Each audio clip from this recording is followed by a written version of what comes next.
Assalamualaikum warahmatullahi wabarakatuh. Selamat siang Pak Ahmad dan juga teman-teman semua. Kami dari kelompok 3 akan mempresentasikan hasil risalma kami, Realism and the Nature Theories, dari buku Introduction Philosophy of Science. Sebelumnya perkenalkan dulu anggota kelompok kami. Ada saya sendiri, Alia Rona Pertiwi sebagai moderator, kemudian ada Mita Angelica, dan terakhir ada Winda Rahmadita. Oke, next.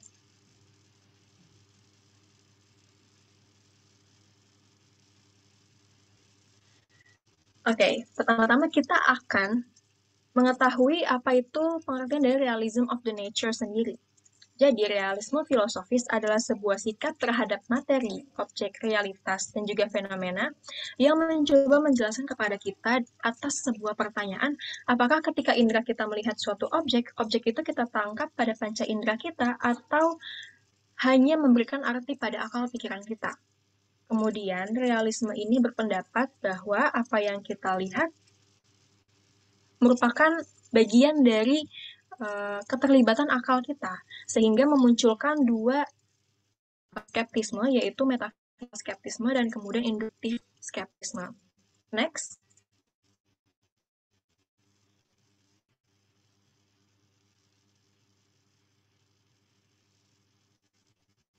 Metaphysical skeptisme menurut Dawkins sebagai tidak dapat sewenang-wenang terhadap realitas yang ada karena kita tidak memiliki pengetahuan sepenuhnya atas apa yang kita lihat. Sedangkan induktif skeptisme menurut David Hume adalah pengetahuan manusia bersifat terbatas. Pengetahuan yang kita hasilkan menangkap fakta yang unik karena sesungguhnya variabel suatu fenomena itu tidak terbatas. Contohnya metaphysical skepticism, kita tidak bisa melihat bagaimana bumi itu terbentuk, dan juga dalam induktif skepticism, David Hume tidak percaya bahwa kasus-kasus atau penyebab-penyebab yang terjadi hari ini itu dapat berakibat pada masa depan. Jadi menurut David Hume, pada induktif skepticism, apa yang terjadi di masa depan merupakan persoalan yang berbeda daripada apa yang kita lihat saat ini. Next.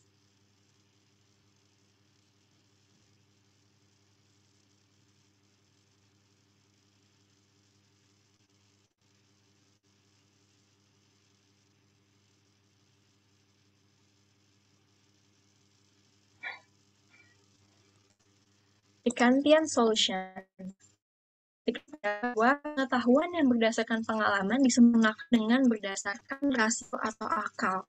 Pengalaman tidak bisa berdiri sendiri tanpa diberi makna, dan manusialah yang memberi makna yang dialami. Nah, maksud dari The Kantian Solution ini adalah beliau mencoba untuk menggabungkan kedua hal, antara pengetahuan yang berasal dari akal, juga pengetahuan yang berasal dari penglihatan panca indera kita. Kemudian, kedua hal ini dapat dikatakan sebagai suatu hal apabila pengetahuan yang kita dapatkan melalui akal itu dapat disempurnakan dengan bukti-bukti empiris seperti itu. Next.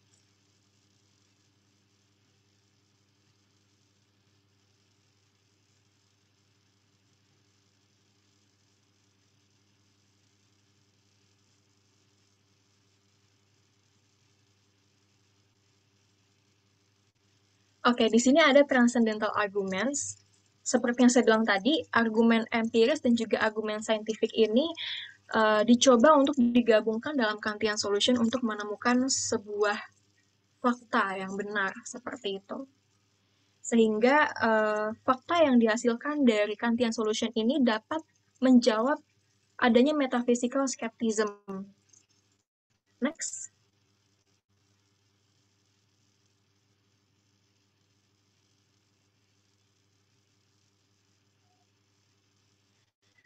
Ada skepticism and the antinomies of reason. Jadi menurutkan, semua pertanyaan ilmiah yang kita ajukan itu nggak bisa dijawab dengan penyelidikan ilmiah. Contohnya adalah, apakah ruang itu tidak terbatas, dan apakah dunia memiliki permulaan dalam waktu? Kemudian, apakah benda lagi tak terhingga?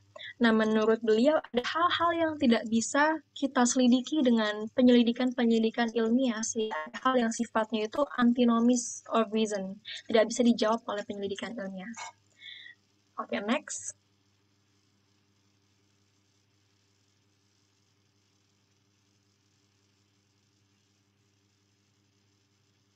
Namun skeptisme tadi itu ditentang oleh yang namanya logical positivism and linguistic turn. Logical positivism ini pertama dipopulerkan oleh Karl Marx. Nah, ini adalah pengembangan dari empirisme, yaitu sesuatu dapat dipercaya apabila sesuatu itu dapat diukur, diobservasi, dan diverifikasi.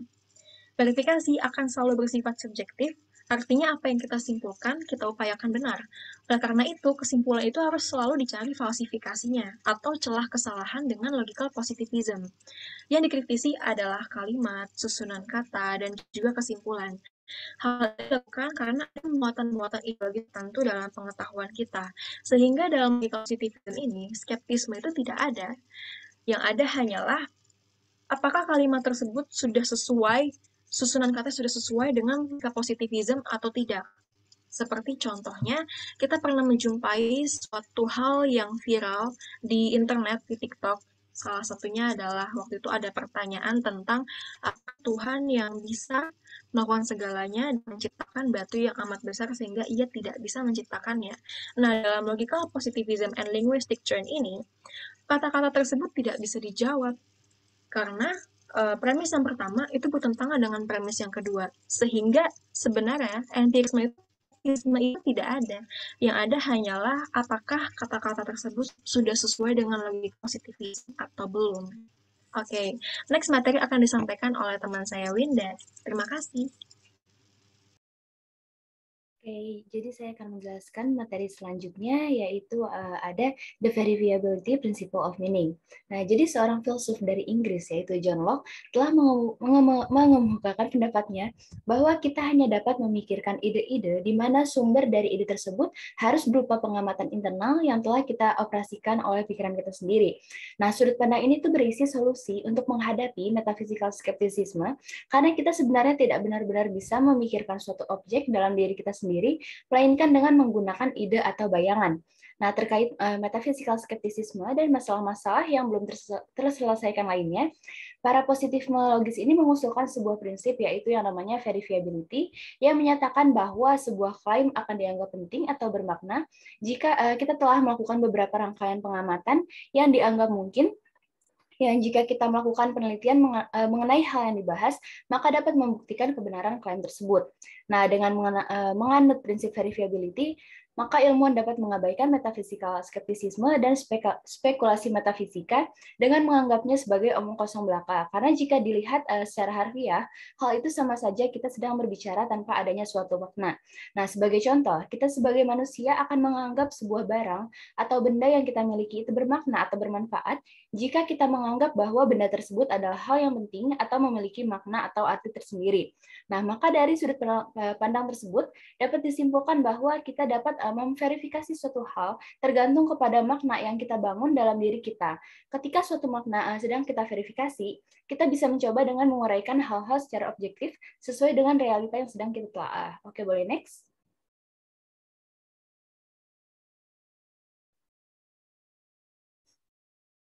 Oke, selanjutnya ada confirmation, meaning, and the standard conception of theories. Nah, setelah banyaknya kegagalan dalam upaya menunjukkan penolakan terhadap prinsip keterverifikasian, nah masalah pemisahan sains dari metafisika ini mulai tampak semakin sulit. Kemudian Kant, yang merupakan tokoh filsuf dari Jerman, mencoba memecahkan permasalahan tersebut dengan melakukan pembatasan klaim ilmu empiris ke dunia ilmu pengetahuan modern. Nah, upaya pertama dengan menggantikan sistem Kantian dengan pemahaman terkait pengetahuan yang lebih jelas, ketat, dan ilmiah, ternyata mengakibatkan kegagalan untuk memisahkan klaim ilmu pengetahuan dari klaim metafisikal skeptisisme. Kemudian Carnap, seorang filsuf positifmologis dari Jerman, berpendapat bahwa sebuah sistem pertanyaan didasarkan pada suatu pengamatan dan dikontrol oleh verifikasi secara eksperimental. Selain itu, ada yang namanya eliminasi metafisika karena tidak bisa menjawab pertanyaan-pertanyaan non-variabel atau tidak dapat diverifikasi. Nah, secara teoritis, saran Carnap itu secara harfiah benar-benar dianggap tidak berarti sampai ketika suatu keadaan atau aturan yang menentukan apakah keadaan yang dapat diamati itu dapat dianggap sebagai penentu secara instan masalah tersebut. Nah, Carnap menyebut hal ini sebagai meaning postulate. Selanjutnya adalah standard conception yang merupakan filsafat sains modern yang paling dekat dengan penerus logis gambaran Kantian. Nah, masalah dari metaphysical skepticism ini diselesaikan dalam standard conception dengan mencatat bahwa istilah dalam perselisihan metafisik tidak memiliki meaning postulate yang memadai untuk memungkinkan konfirmasi klaim metafisik yang disengketakan.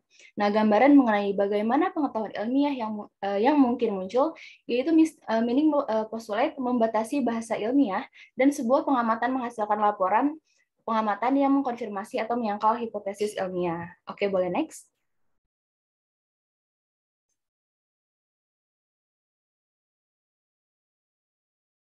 Nah, kemudian ada realisme and the limits of scientific knowledge. Nah, dengan menggunakan standard conception, ahli logika dapat memperoleh hasil yang serupa untuk berbagai bahasa formal secara alternatif dan untuk masalah di mana ilmuwan harus menemukan seluruh teori daripada menyelesaikan pertanyaan yang sudah ada sebelumnya. Jika kita ingin telusuri lebih jauh, hasil-hasil dari sebuah logika membuat kita dapat mengatakan secara tepat pertanyaan yang di luar kapasitas pemahaman manusia yang merupakan definisi dari sistem logika. Nah, salah satu tanggapan terhadap pembatasan yang tampaknya ketat tentang kemungkinan pengetahuan ilmiah adalah argumen dari ketidakmungkinan keajaiban. Kira-kira argumennya seperti ini. Hal ini akan menjadi hal yang ajaib jika hal-hal dari dunia yang telah diamati berjalan dengan teori ilmiah seolah-olah teori terbaik dari ilmuwan ini adalah hal yang benar. Walaupun teori-teori tersebut secara fakta tidak benar. Karena hal ini dianggap tidak rasional untuk mempercayai yang namanya sebuah keajaiban, maka kita harus percaya pada teori-teori terbaik kita. Nah, argumen tersebut memiliki daya tarik intuitif yang besar karena mencerminkan akal sehat ilmiah. Bahkan ketika beberapa teori memberikan penjelasan yang mungkin secara logis tentang fenomenal, komunitas ilmiah dapat menolak teori tersebut jika penjelasannya membutuhkan keajaiban.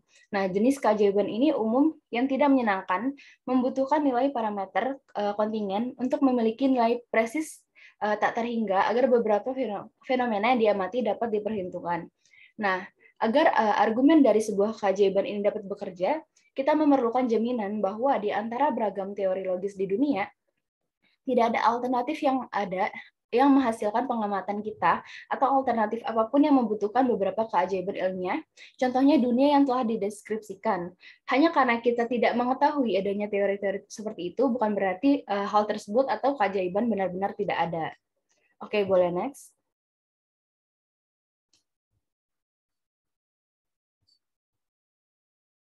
Nah, selanjutnya ada meaning, observation, and holism. Nah, jadi dalam 20 tahun terakhir ini, standard conception dan pemecahannya terhadap masalah skeptisisme metafisik dan pembenaran kepercayaan ilmiah telah mendapat kritik keras.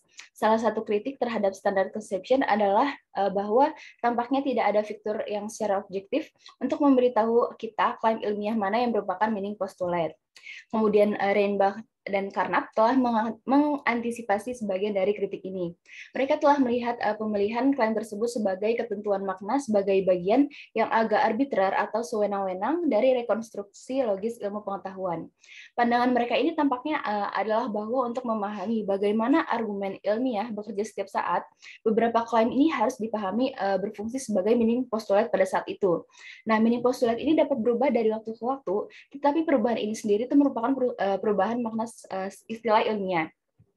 Kemudian kritik Quinn menghasilkan dua garis pemikiran. Keduanya ini didasarkan pada asumsi bahwa tidak ada kalimat yang berfungsi hanya sebagai meaning postulate. Nah, satu garis pemikiran mencoba menyelamatkan pencapaian standard conception dengan menjelaskan bagaimana klaim ilmiah dapat diuji dan konfirmasi bahkan tanpa meaning postulate. Sedangkan teori lain ini berfokus pada makna daripada bukti. Tanpa meaning postulate, bagaimana istilah teoritis ini mendapatkan maknanya? Apa yang menentukan kondisi di mana istilah teoritis ini berlaku dengan benar dari kondisi di mana mereka tidak berlaku dengan benar? Nah, satu jawabannya kira-kira sebagai berikut. Sebuah istilah teoritis ini umumnya diperkenalkan untuk menggambarkan penyebab beberapa aspek dari fenomena eksperimental atau observasional. Nah, kemudian istilah teoritis ini menunjukkan apapun itu, jika memang ada, yang memainkan peran kausal untuk aspek fenomena itu. Nah, kemudian ada pandangan yang lebih radikal yang diperjuangkan oleh Quinn sendiri. Sebagai istilah teoritis, mendapatkan maknanya dari seluruh keyakinan ilmiah di mana ia tertanam. Nah, pandangan ini itu sering disebut sebagai meaning holism. yang lebih jauh menyangkal dasar yang berbeda untuk makna yang bertentangan dengan kepercayaan. Konsekuensinya, jika keyakinan tentang kumpulan kalimat berubah, maka makna istilah dalam kalimat pun akan berubah. Nah, doktrin ini, atau lebih tepatnya fenomena yang dituduhkan bahwa setiap kali pendapat ilmiah berubah, arti dari semua istilah ilmiah ini berubah, kadang-kadang disebut meaning variance. Oke, selanjutnya akan dijelaskan oleh teman saya, Mita.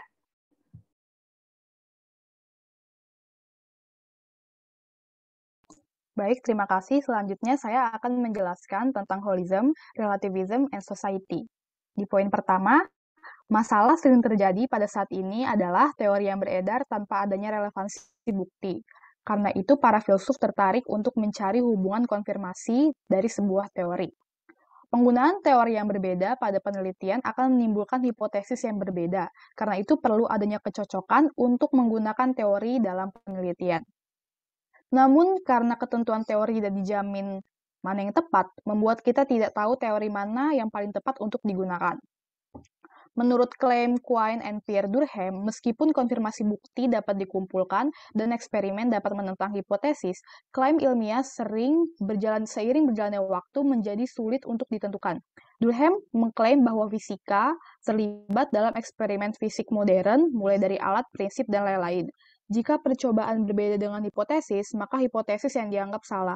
Namun sebenarnya, kesalahan bisa datang dari unsur-unsur eksperimen, bukan hanya dari hipotesis. Hal ini membuktikan bahwa tidak ada cara yang begitu tepat untuk melokalisasi bukti.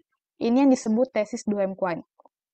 Poin kedua, tesis Duhem-Quine sering digunakan oleh para filsuf untuk membuktikan bahwa klaim sains saat ini tidak ada yang 100% benar.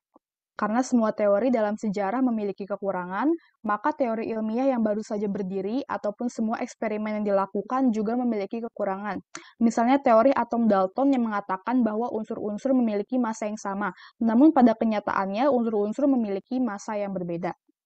Lalu poin ketiga, menurut beberapa sosiolog dan antropolog, ilmu pengetahuan sepenuhnya merupakan penemuan yang rumit. Adat istiadat sosial yang fungsinya seringkali tersembunyi dari diri para praktisi ilmiah. Gerakan sosiologi pengetahuan juga mengklaim bahwa sistem sosial yang rumit untuk menjelaskan apa yang terjadi di dunia. Menurut mereka juga klaim ilmiah dibuat oleh orang-orang yang memiliki otoritas. Dan banyak sekali fakta yang memiliki unsur sosial, namun karena daya sains, fakta tidak memiliki jaminan bahwa apa yang diklaimnya adalah benar. Lalu, poin keempat, doktrin makna varians dan makna holisme dikombinasikan dengan penolakan terhadap perbedaan observasional teoritis linguistik, menghasilkan pandangan di mana keberhasilan ilmu pengetahuan menjadi sangat misterius karena makna bergeser menjadi keyakinan. Slide. Relativism and quantum mechanics.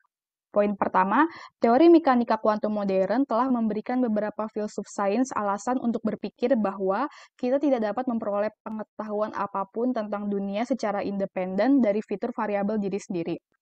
Teori kuantum membatasi bagaimana tepatnya setiap keadaan yang diizinkan dapat menentukan posisi dan momentum dengan cara yang sama baik waktu maupun tenaga.